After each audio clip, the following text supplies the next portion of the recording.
لا حول ولا قوة إلا بالله العلي العظيم. أعوذ بالله من الشيطان الرجيم. بسم الله الرحمن الرحيم. الحمد لله الذي جعل الحمد مفتاحا لذكره وسببا للمزيد من فضله ودليلا على آلائه وعظمته. ثم الصلاة والسلام والتحية والإكرام على خير خلقه وأفضل بريته حافظ سره ومبلغ رسالاته الذي سمي في السماء بأحمد وفي الأرض بأبي القاسم محمد. اللهم صل على محمد وعلى أهل بيته الطيبين الطاهرين المعصومين المظلومين ولعنة الله على أعدائهم أجمعين. أما بعد فقد قال الله سبحانه وتعالى في كتابه الكريم. بسم الله الرحمن الرحيم.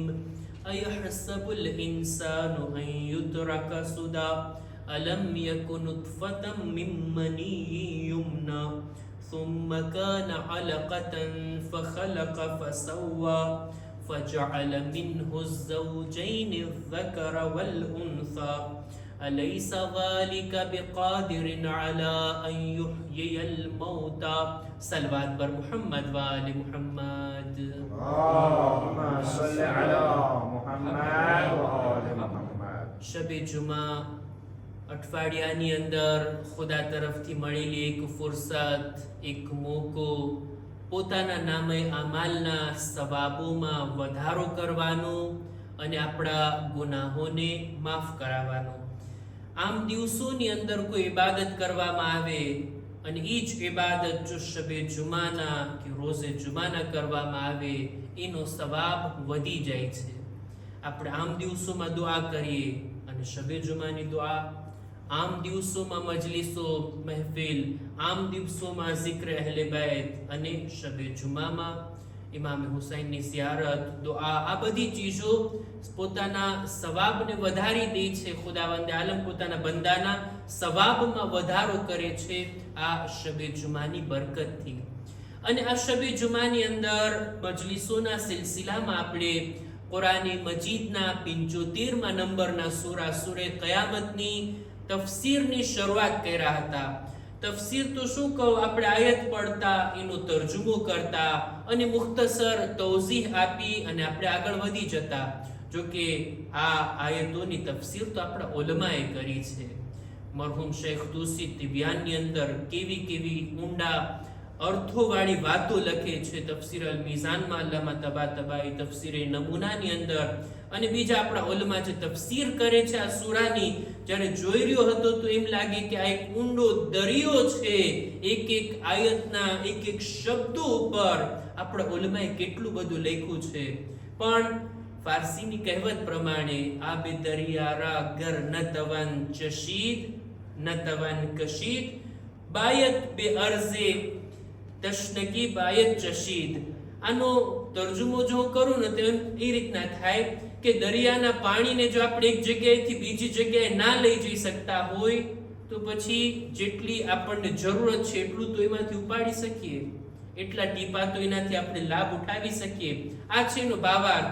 આપણે કુરાને મજીદની આયતોની તફસીર, મોટી મોટી કિતાબો જે ઉલમા લખી ગયા, બુલંદ વાતો કે જે ઉલમાએ બયાન કરી છે, ચાલો એ બધાનું આપણે અધ્યયન ના કરી શકતા હોય, મુતાલિયો ના કરી શકતા હોય, ચર્ચા ના કરી શકતા હોય તો એનો મતલબ એમ નથી કે આપણે મૂકી દઈએ કુરાનની તફસીરને.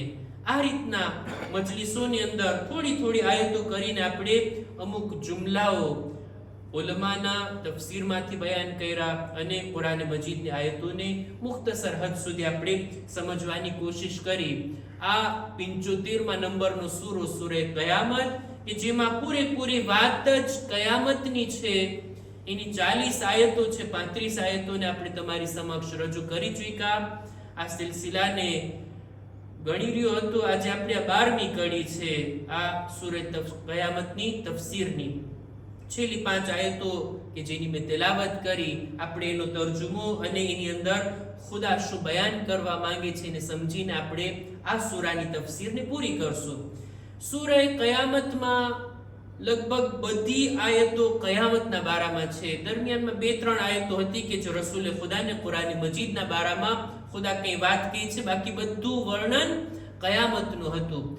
વાત અહીંયા સુધી આવી કે ઇન્સાનને જ્યારે મૌત આવશે, ઇન્સાનની જ્યારે છેલ્લી ઘડી આવશે ત્યારે એની હાલત શું થશે, ખુદાએ એ બધું બયાન કર્યું. પણ ઇન્સાન કયામતનો ઇનકાર કરે છે, મોઢું ફેરવી દે છે, ન તો કયામતની વાતની તસદીક કરે છે, ન નમાઝ પડે છે, બલકે કયામતનો ઇનકાર કરીને ઘરે જઈને સૂઈ જાય છે. આ બધી વાત કુરાનમાં છે જેને આપણે બયાન કર્યા. પછી કહે છે ઔલા લકફ ઔલા, આવો ઇન્સાન તો અઝાબનો હકદાર છે, અઝાબ જ એના માટે યોગ્ય છે. આ બધી વાત કરી. હવે સૂરે કયામતના અંતમાં ખુદા 2 દલીલ કયામતના દિવસના બારામાં બયાન કરે છે. એવી દલીલ કે સમજદાર અકલમંદ ઇન્સાન ક્યારે એનો ઇનકાર ના કરી શકે. 2 દલીલો. સૌથી પહેલી દલીલ ખુદાવંદે આલમ કહે છે કે હું આયત જ પડું અને એનો તર્જુમો કરું જોઈએ કે અયહસબુલ ઇન્સાનુ અન યુત્રક સુદા, શું ઇન્સાન એમ વિચારે છે, એમ ગુમાન કરે છે કે એને અમે દુનિયામાં સાવ નકામો, સાવ મકસદ વગર એમને છોડી દીધો છે, રિહા કરી દીધો છે કે જા જા દુનિયામાં મોજ મજા કર. એક ઇન્સાન કે જે આ દુનિયામાં જન્મ લે 60-70 વર્ષ 70-80 વર્ષ એના દુનિયામાં રહેવાનું છે. શું કરશે એની અંદર? નાનપણથી બાળપણથી હવે ધીમે ધીમે જવાન થશે, નવજવાન, બુઝુર્ગ, મોટો થશે, બુઢાપો આવી જશે, આખી એક જિંદગી અહીંયા પસાર કરશે. એમાંથી 10-12 વર્ષ તો બિલકુલ ના સમજીમાં પસાર થઈ જાય. ત્યારબાદ પછી આ ઇન્સાન ખાય પીએ, એના માટે આટલી સહુલત ખુદાએ રાખી, આવી સરસ જમીન, આવું સરસ આસમાન, દરિયા, ઝાડ, પાન, જંગલ, આખી સારી મજાની દુનિયા ખુદાએ પેદા કરી. એમાં ઇન્સાનને ખુદાએ મોકલો શા માટે? બસ એમ જ. ઇન્સાન શું એમ વિચારે છે? એમ જ, કઈ નહીં. આટલી સરસ મજાની દુનિયામાં આટલા ઇહ્તિમામની સાથે ખુદાએ એને મોકલો, આટલી એને નેમતો આપી, આટલી એને રોઝી આપી, આટલી ચીજો એને અતા કરી, આટલી સમજવાની તાકાત આપી, બોલવાની તાકાત આપી, જોવાની, સાંભળવાની બધી તાકાતો એને આપી, એના બદનને મજબૂત બનાવ્યું, એને બીમારીમાંથી શિફા આપી, કેટલા ખતરાઓથી એને હિફાજતમાં રાખ્યો. બધું શા માટે? બસ એમ જ, કઈ મકસદ જ નથી. શું ઇન્સાન એમ વિચારે છે? ખુદા રીતનો સવાલ પૂછે છે, અયહસબુલ ઇન્સાનુ અન યુત્રક સુદા, એ ઇન્સાન તું એમ વિચારે છે કે કયામતનો કોઈ હિસાબ જ નથી, કયામતનો દિવસ જ નથી, આ અકીદો છે જ નહીં, બસ તને દુનિયામાં અમે મોકલો, ખાય પીએ મોજ મજા કરે 70-80 વર્ષ અને પછી ગુજરી જાય. શું એમ છે લાઈફ? આવી છે જિંદગી? આ એક દલીલ છે એ લોકો માટે જે કયામતને નથી માનતા, જે કયામતનો અકીદો નથી રાખતા. આપણા ઉલમા લખે છે કે ભાઈ ઇન્સાન ફક્ત આ એક જુમલા ઉપર વિચારવા બેસી જાય ને, પોતાની જિંદગીના મકસદને પામી લેશે. કે એ ઇન્સાન, શું તને દુનિયામાં અમે એમને 2 મકસદ મૂકી દીધા છે, એમને મોકલી દીધા છે, એમને તને આ દુનિયાની અંદર પેદા કરી દીધા છે? ઇન્સાન પોતાના બદનને જુએ ને, પોતાના બદનના દરેક અંગો, દરેકનું કંઈક કામ છે. આંખો શા માટે આપી? એનો એક મકસદ છે. કાન શા માટે છે? ઇન્સાનના હાથ શા માટે છે? ઇન્સાનના બદનમાં નાનામાં નાની ચીજથી લઈને મોટામાં મોટી ચીજ સુધી બધું. આ દિલ શા માટે છે? આ રગો શા માટે છે? એમાં ખૂન શા માટે છે? એક એકનું કારણ છે ને, એક એકની હિકમત છે. બધી ચીજોના પેદા કરવાનો એક મકસદ છે. આખા બદનમાં કોઈ ચીજ નકામી નથી, કોઈ ચીજ બે મકસદ નથી ત્યાં સુધી કે પેલા એમ વિચારતા હતા ઓલું એપેન્ડિસિસ જે થાય ઇન્સાનને આ નકામી ચીજ છે, કાઢી નાખવામાં આવે. પણ સાયન્સમાં એ પણ પ્રૂફ થયું છે કે ના, એ પણ કંઈક મકસદથી ખુદાએ આ બદનમાં રાખ્યું છે, એમને એમ નથી કંઈ પેદા કર્યું. આ બદનના બધા અંગોનો એક મકસદ છે, પણ ખુદ આ ઇન્સાનની જિંદગીનો ના, એનો કોઈ મકસદ નથી. આ વાત લોજિક લાગે? ઇન્સાનની અકલમાં આ વાત આવે કે બદનની બધી ચીજોનો એક મકસદ છે, પણ ખુદ આ બદન, ખુદ આ ઇન્સાન એ એમને પેદા થયું, એ એમને નકામો પેદા થયું? હરગીઝ નહીં, હરગીઝ નહીં. ખુદાએ એક બુલંદ મકસદ માટે આપણને ઇન્સાન બનાવીને આ દુનિયામાં મોકલા છે. ઇન્સાન તરીકે આ દુનિયામાં મોકલા છે, હૈવાન તરીકે નહીં, ઝાડ પાન અને પથ્થરની જેમ નહીં.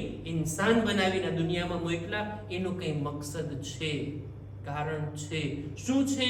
કુરાનની રોશનીમાં એક અલગ મૌઝુ છે કે શા માટે ખુદાએ આપણને દુનિયામાં પેદા કર્યા, શા માટે દુનિયામાં મોકલા. પણ ખુદા આ સૂરામાં, આ આયતમાં કહે છે, એ ઇન્સાન તું શું એમ વિચારે છે કે તારો કોઈ મકસદ નથી? આવું નથી, બલકે મકસદ છે. ઈ મકસદ જો હોય તો એના ઉપર તું જિમ્મેદાર છો, જવાબદાર છો, રેસ્પોન્સાબલ છો. એ મકસદને તે પૂરો કર્યો કે નહીં. એટલે જ કયામતનો દિવસ છે કે જ્યારે પૂછવામાં આવશે, મેં તને દુનિયામાં મોકલ્યો હતો, આટલી સરસ જિંદગી આપી હતી, આટલી સુખ શાંતિ તને આપી હતી, આટલી નેમતો આપી હતી, ઓલો જે મકસદ જેના માટે તને મોકલ્યો તો દુનિયામાં, એ મકસદને પૂરો કરીને આવ્યો કે નહીં? આ પૂછવાનો દિવસ એ છે કયામતનો દિવસ. હોવી જોઈએ એક એવી જગ્યા જ્યાં ખુદા પોતાના આ બંદાથી આ રીતનો સવાલ કરે. બહરહાલ આ પહેલી દલીલ. ત્યારબાદ હવે ખુદાવંદ આલમ એક બીજી દલીલને બયાન કરે છે કયામતના અકીદા વિશે. સલવાત પર મુહમ્મદ વ આલે મુહમ્મદ.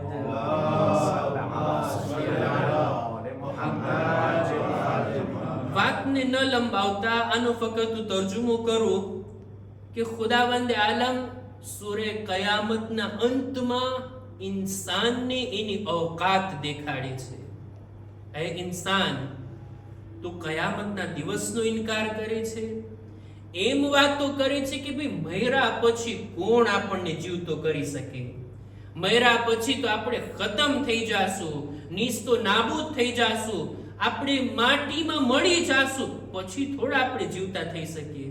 પછી થોડો કોઈ આપણને પેદા કરશે, ફરી પાછું સજીવન કરશે અને આપણાથી પૂછાણ થશે. એટલે કયામતને નથી માનતો, એમ કયામતનો ઇનકાર કરે છે. એ ઇન્સાન, તું વિચાર તો કર, તારી હકીકત શું હતી?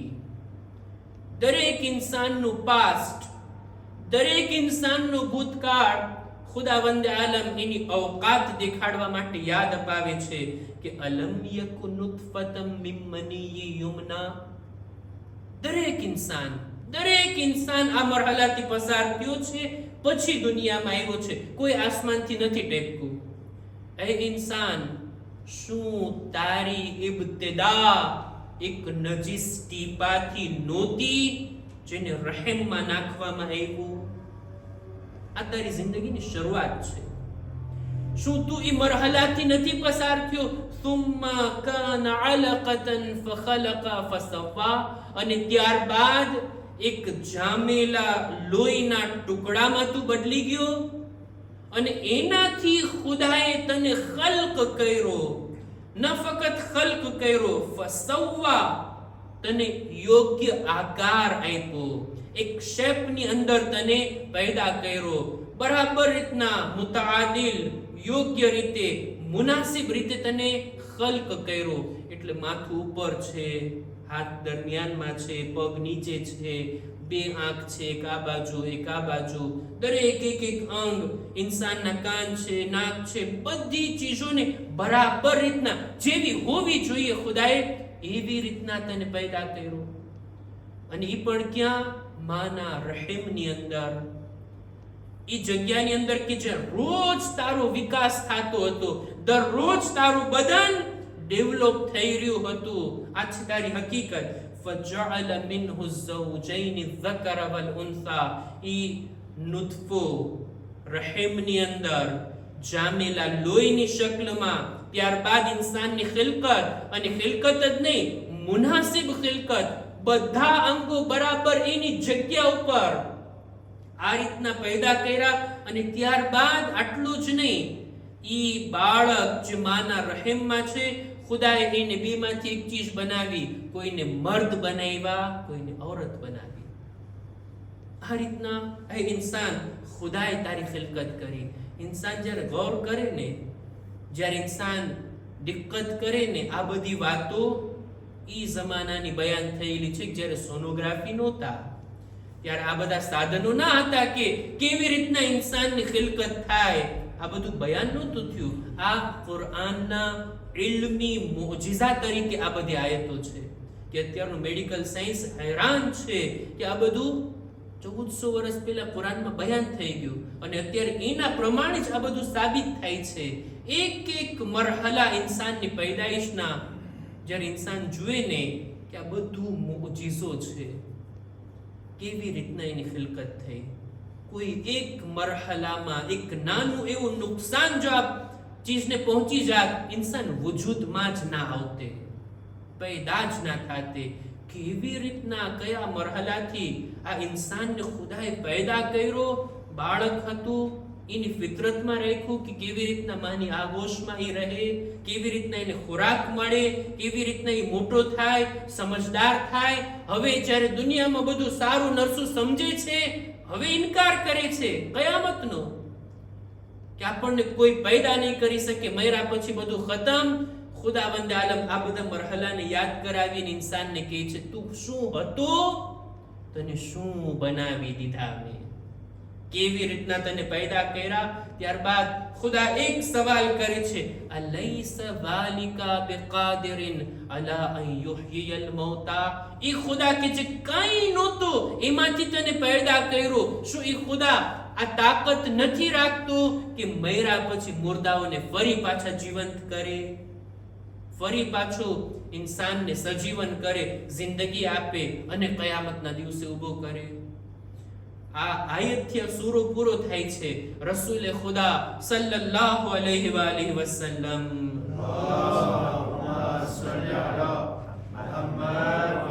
જ્યારે પણ આયતની તિલાવત કરતા ને, કે જેની અંદર આ રીતના આ આયત પૂરી થાય છે કે શું એ ખુદા આ તાકાત નથી રાખતો કે જે મુર્દાઓને જીવંત કરે, ત્યારે રસૂલે ખુદા ચોક્કસ આ શબ્દને બોલતા, અલ્લાહુમ્મા સુબ્હાનકા વ બલા, સુબ્હાનકા અલ્લાહુમ્મા વ બલા. રસૂલે ખુદા પણ બોલતા, પાંચમા ઇમામ પણ આ રીતના બોલતા કે બેશક એ ખુદા તારી પાસે આ તાકાત છે, આ કુદરત છે, અમે ઈમાન રાખીએ છીએ કે અમે કંઈ નહોતા તે અમને પેદા કર્યા, હવે મર્યા પછી અમે સાવ ખતમ પણ થઈ જઈએ તો પણ તું ફરી પાછો અમને સજીવન કરીશ.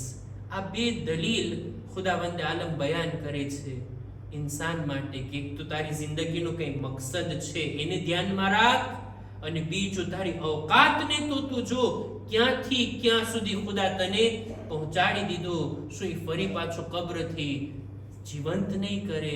આ કયામતના બારામાં આ દલીલોને જો ઇન્સાન જુએ ને, સમજે ને, તો બેશક સમજદાર માણસ હરગીઝ ઇનકાર નહીં કરે, હરગીઝ એના ઉપર સવાલ અને એતરાઝ નહીં ઉઠાવે.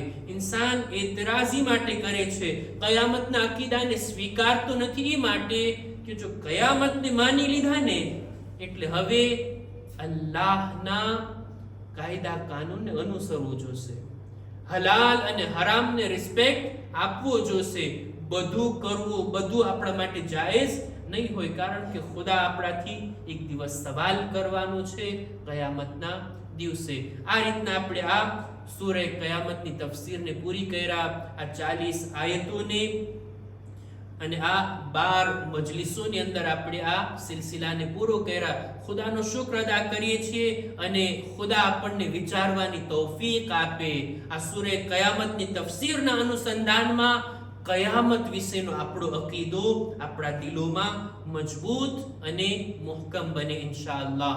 શબે જુમા છે, આપણે બધા ફર્શ અઝા પર બેઠા છીએ, કુરાન મજીદની આયતોની ગુફ્તગુ, સાથોસાથ ઝિક્રે અહલે બેત. શબે જુમાની અંદર જેવી રીતના મેં અર્ઝ કર્યું, કોઈ પણ ઇબાદત હોય એનો સવાબ વધી જાય. શબે જુમાની તાકીદ ઇમામ હુસૈનની ઝિયારત માટે, એમના મસાઇબને બયાન કરવા માટે, એમની મુસીબતોને યાદ કરવા માટે. કઈ કઈ મુસીબતોને આપણે યાદ કરીએ. આકા હુસૈનની મુસીબતો કરબલાની અંદર કંઈ ઓછી નથી. આશુરની પહેલા, ખુદ આશુરના દિવસે, ખુદ અસરે આશુરના કત્લગાહનો મંઝર બન્યા બાદ પણ શું ઇમામે હુસૈન પર મુસીબતોના સિલસિલા અટકી ગયા? નહીં, મુસીબતો ચાલુ જ હતી. અસરે આશુર બાદ, ઇમામની શહાદત બાદ, ઇમામના સરને નૌકે નેઝા પર બુલંદ કર્યા બાદ, ઇબ્ને ઝિયાદના પાસે અમુક લોકો જાય છે, જઈને માંગણી કરે છે, અમને એક ખાસ ઇનામ આપવામાં આવે. ઇબ્ને ઝિયાદ સવાલ કરે છે કે તમે એવું શું કર્યા કરબલામાં કે તમને ખાસ ઇનામ આપવામાં આવે? જાણો છો આ લોકો જવાબમાં કહે છે કે અમે લોકો ઈ હતા, નહનો રવવના સદર બાદ ઝહર બિકુલ્લી અબૂબિન શદીદિલ અસિર. અમે ઈ છીએ જેણે હુસૈનની શહાદત બાદ મજબૂત ઘોડાઓની સાથે હુસૈનના સીનાના હાડકા અને હુસૈનની કમરના હાડકાને અમે તોડ્યા છે.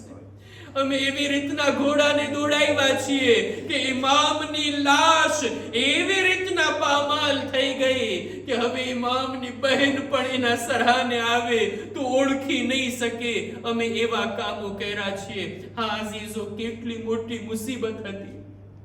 જનાબે ઝૈનબ જોઈ રહ્યા હતા કે શોહદાની શહાદત બાદ અમુક શોહદાના લાશાઓ એમના સગાવાલાઓ ઉઠાવીને લઈ ગયા. હબીબ ઇબ્ને મઝાહિરના લાશાને અલગ કરવામાં આવ્યો. આને અમે પામાલ નહીં થવા દઈએ. જનાબે હુરના લાશાને પણ લોકો દૂર ખસેડી ગયા. અમે એને પામાલ નહીં કરવા દઈએ. ત્યાં સુધી મળે છે જનાબે અલી અકબરના લાશાને પણ ઉઠાવીને લઈ ગયા. એને પણ અમે પામાલ થવાથી બચાવી લેશું. પણ હા, એક લાશ મક્તલમાં હતી જેને કોઈ બચાવવા વાળું ન હતું. જનાબે ઝૈનબ જોઈ રહ્યા હતા, આ બાજુના ઘોડા પેલી બાજુ, પેલી બાજુના ઘોડા આ બાજુ, દરમિયાનમાં આકા હુસૈનની લાશ એવી રીતના પામાલ થઈ કે જ્યારે બીજા દિવસે જનાબે ઝૈનબ દિવસના અજવાળામાં પોતાના ભાઈની લાશ પાસેથી પસાર થયા. આજુબાજુમાં તવાફ કરીને સવાલ કરે છે, આ અંત ઇબ્ન ઉમ્મી, શું તું મારો ભાઈ હુસૈન છે? અલા લઅનતુલ્લાહ અલલ કૌમિ ઝાલિમીન વસયઅલમુ અલ્લઝીન ઝલમુ અય્ય મુન્કલબિન યન્કલિબૂન. ઇન્ના લિલ્લાહિ વ ઇન્ના ઇલૈહિ રાજિഊન. परवरदिगार हमारी आ मुख्तसर इबादत ने कबूल फरमा. खुदाया हमारा माँ बाप ना गुनाहों ने बख्शी आप. हमारी औलाद ने नेक तौफीक अता कर. खुदाया दरेक मुमिनीन मुमिनात जो बीमार छे शिफाए कामिला अता कर. हमारा दरेक मरीजों ने खुदाया तू सेहत व शिफा अता कर. परवरदिगार हमारा बदन में पण सलामती आपी, दरेक बीमारियों अमोने महफूज राख. हमारा मरहुमीन नी मगफिरत फरमा. परवरदिगारा दुनिया में दरेक मुसलमान, दरेक मुमिन नी जान माल इज्जत आबरू ने हिफाजत फरमा. जमाना ना इमाम ना ज़ुहूर में जल्दी कर हमारो शुमार इमना साथियों में कर. रब्बना तक़ब्बल मिन्ना इन्नका अंतस समीउल अलीम. पर मुहम्मद व आले मुहम्मद सलवात.